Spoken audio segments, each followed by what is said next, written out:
What's up, witches?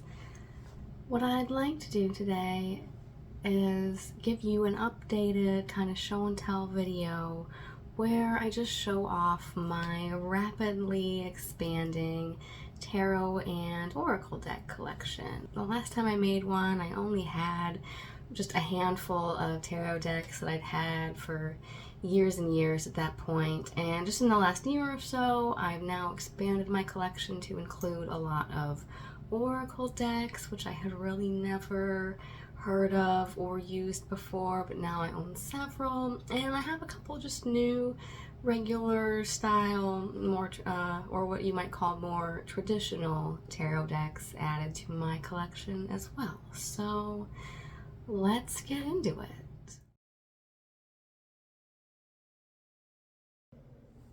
So here's kind of some of my collection that I've laid out for you.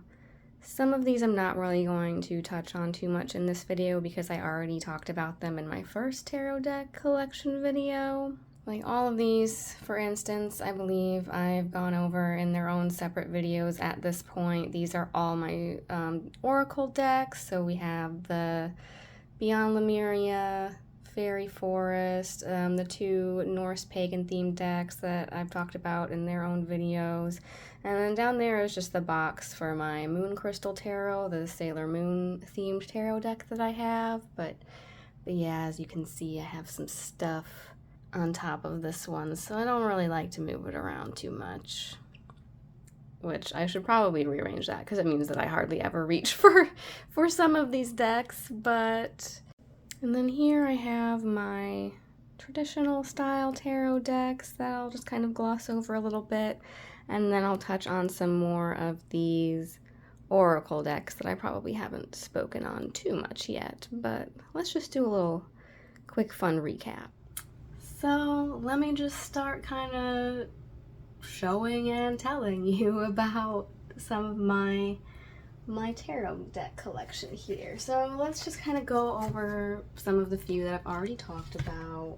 So in here is my very first deck that I touched on in my very first tarot collection video, the Hanson Roberts Tarot, which I've kind of taken to using as like my own personal deck, just because it's the first one I ever bought, so it's the one I've had the longest and used the most for my own personal readings, and so that might just be one that I keep and use more only for myself. And then I also have, the wooden tarot here that I also talked about in that first video, which I still don't use very much. I think just because even with as long as I've been doing tarot, sometimes it's just hard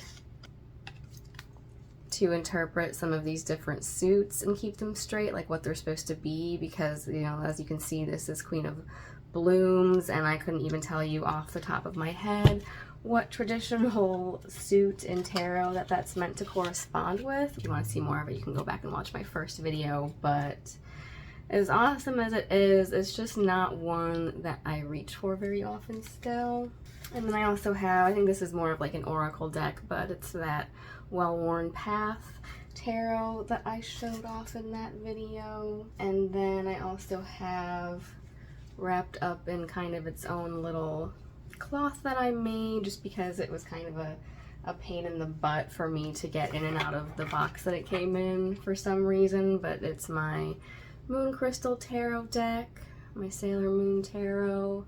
There's Sailor Jupiter there on the Strength card, which is cool. And so this one I do find myself using quite often, just because not only is it themed after Sailor Moon and contains Sailor Moon characters, but it still kind of sticks with the traditional Rider-Waite format of artwork, so it just makes it a little bit more beginner friendly and easier to work with for that reason. Because for me, like, that's primarily what I still use. I mean, call it a crutch if you want, but for kind of discerning the meanings and remembering the meanings of certain of the minor arcana cards, it's just easy to really have that artwork and the symbolism contained in the standard Rider-Waite deck artwork to go off of for interpreting the meanings of cards. So hopefully the more I do those like intuitive tarot readings, and I'll try to incorporate some of these newer decks into those, hopefully the better I'll get at kind of branching out from my standard Rider-Waite tarot. Another one that you've seen me use in my intuitive tarot readings is this Tarot of the Golden Wheel, which I really like. It's based on like Russian folklore and Slavic folklore, but I just really like the artwork in this deck. It also really reminds me of a lot of the Norse gods, and I just really like the style of the artwork and the imagery contained within.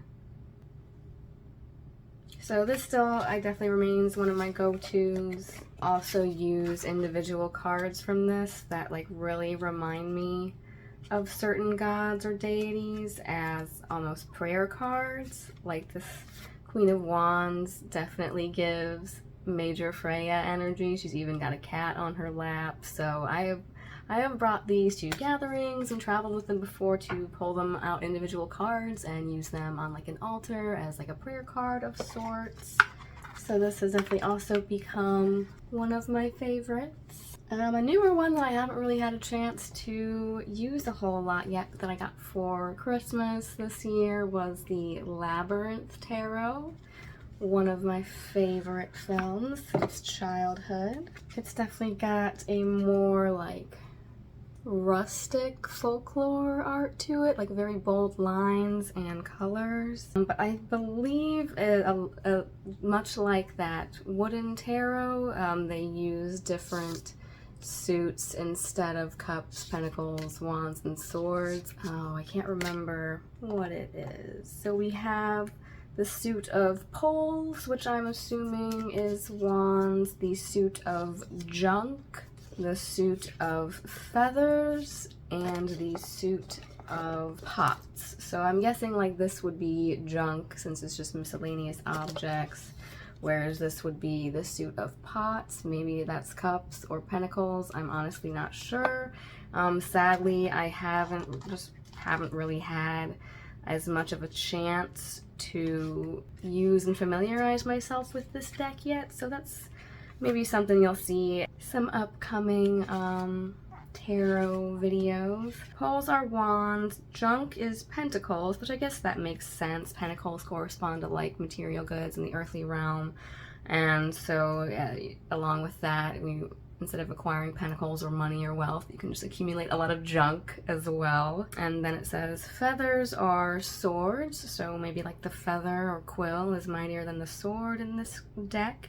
And then pots are cups. So yeah, I'll definitely have to just start familiarizing myself with this deck a little bit more. Ooh, there's the Judgment card. The Hierophant is Hoggle.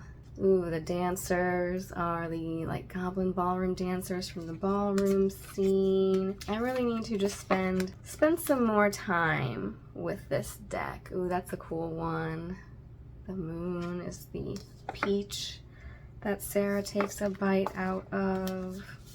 Let's see, who's the magician? Who could it be? I wonder. Of course it's David Bowie, the Goblin King. I haven't spent nearly as much time with this deck as I would like to, but I really need to, because even just flipping through it here now, I'm just being delighted by the artwork, and much like the Sailor Moon deck, seeing like which characters they've selected to represent some of the major arcana cards and how that might correspond with those characters and their personalities. So there's a lot of fun that can be read into some of these decks. Yeah, I do really like the artwork, and I'll just have to start familiarizing myself with those correspondences between the minor arcana suits and then what they've substituted with in this one. But that's definitely one that I'm glad to have added to my collection. I think the only other tarot deck that I really have to show off to you that we haven't seen before is this, what is it even called? I think it's just called like the New Tarot or something like that. And it's not Rider-Waite based at all. This is what the back of the cards look like. Instead of major and minor arcana, it's kind of set up based on not only the Wheel of the Year, but just different, I would say, almost pagan archetypal figures. So, and all of the cards are black and white, which, unlike my like Yggdrasil Norse divination deck with the black and white artwork, this is very like straightforward and simplistic in a way, but also I think just bold and impactful because of the artwork. And just an FYI, this was one of the first ever decks that I have trimmed down and resized the cards because they were just kind of a little big and had a thicker white border around it, and I just thought that I would prefer it if they were a little bit smaller. I've resized some of my other decks too, like my Fairy Forest Oracle I trimmed down a bit just because, especially with these Oracle deck cards, some of them can be really big and just kind of unwieldy if you have tiny little baby hands like me. Here we have the Summer Solstice, and then just different archetypes like the Sinner, and then they kind of just go through the Wheel of the Year. Like I said, like this one is the 10th of winter, and so there are other winter cards, the 10th of summer, and then we have autumn, and then after that I think, yeah, it's kind of like seasons instead of suits. And then once you get through like the 2 through 10, there are also court cards for each season. But unlike Page, Knight, Queen, King, we have like Summer, Night 2, also phases of the moon, and they're just all, yeah, deeply entrenched in symbolism. The waxing crescent. And so, yeah, some of the artwork in this card is just very mysterious, intriguing, and it does come with its own guidebook to help you interpret all of these. But yeah, I feel like much like the suits corresponding with different elements, you could also see these seasons corresponding with different elements, or just archetypes and symbolism associated with the Wheel of the Year, which makes it kind of intuitive to work with in a way, even though it's not based on a standard deck. Like here we have the Winter Lady, and there's also different books, the Book of Song, the Book of the Lost. So yeah, still I think deeply rooted in subconscious symbolism and different pagan symbols with the Wheel of the Year, different types of like Book of Shadows almost, and so it might be a little bit difficult to entrench yourself in at first because it varies so much from a Rider-Waite or traditional style deck, but I do really like it. I haven't used it too much so far. I do like it, and I think actually I had got this deck. If I didn't buy it for my husband bought it for himself, just because I thought this might be an interesting, different way to introduce him to tarot, because for some reason, it's odd to me as someone that's been doing tarot for so long and only recently branched out into oracle decks, but he has kind of said something along the lines to me before that he finds standard tarot decks intimidating, and not so much just because of how large they are and how many different cards there are to have to learn and memorize, but just because it's almost too straightforward, and like I can definitely say it from experience that, yeah, working with tarot decks, it can definitely like kind of call you out on your shit, or just call you out very strongly at times, and I think that he said that that's kind of more what intimidates him about it. So I thought that this, with the black and white cards, kind of giving off a more simplistic, modern, masculine vibe, and also just not being based on a more standard Rider-Waite deck with all of the history and occult symbolism contained therein, that this might just be a cool, different, alternative way to introduce someone to divination and tarot reading in general. And I do like it as kind of a alternative, but still very broad reaching in terms of the spectrums contained within the cards, and having still its own sort of major and minor arcana would give both broad and yet in-depth readings, but provide, yeah, an interesting and fun but still rich in symbolism alternative to your more standard traditional tarot decks. So that's definitely one that I also need to incorporate a little bit more. Moving on to my Oracle deck collection. I have done a whole separate video about this, the Celtic Shamans pack, which as you can see comes in a very big box, very big cards, very big in-depth guidebook. But I've talked enough about that one. One that I haven't shown off yet, which I'm excited to share, it's a Merlin. So one that I recently acquired, I think also around Christmas time, but haven't had a chance to show off yet, is this Druid plant oracle. And I definitely need to also spend some more time with this one. I'm gonna start sounding like a broken record here. This one I definitely really like, and I think will not only be useful as an oracle deck, but also as almost like flashcards for helping with my study of herbalism and herb lore. So it comes with this really lovely big guidebook, and I do really like the artwork of this card. But this is another one. I do like the size of the cards, even though there's some honkin' big ones. But I don't really mind it, since as I said, I almost plan to help use these as more of like herb lore flashcards, because they do have some beautiful artwork here. If I can get it to really show you. Agrimony,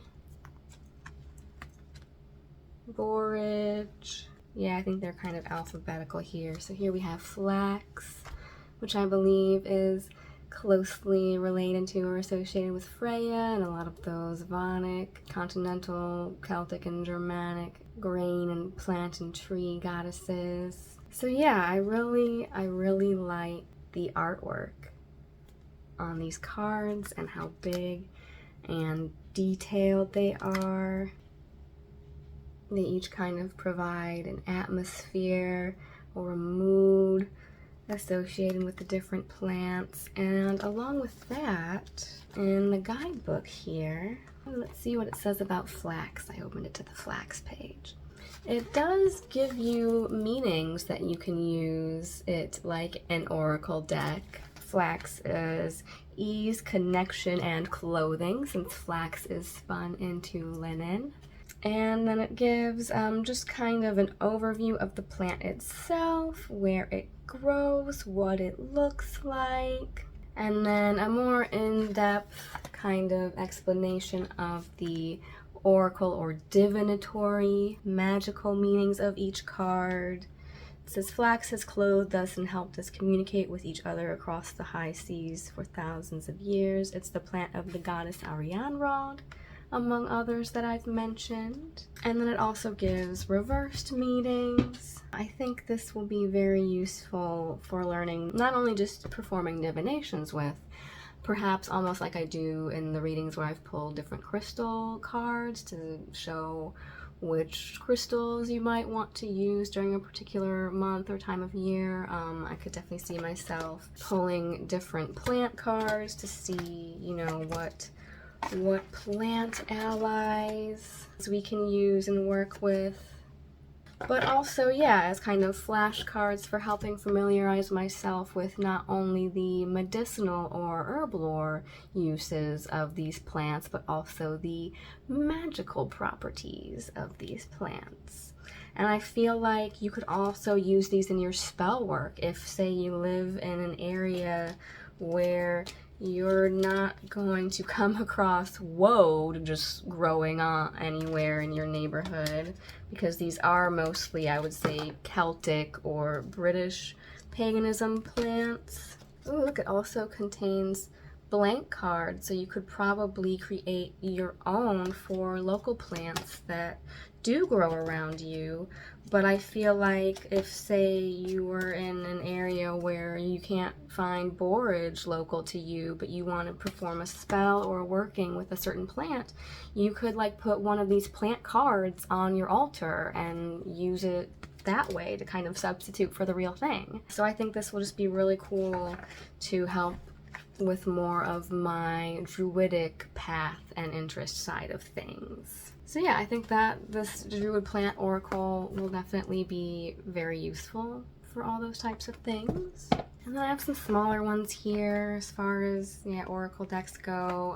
I did a whole video, one of my earliest videos, all about this Rose Gold Threads of Fate oracle deck, which I still really like.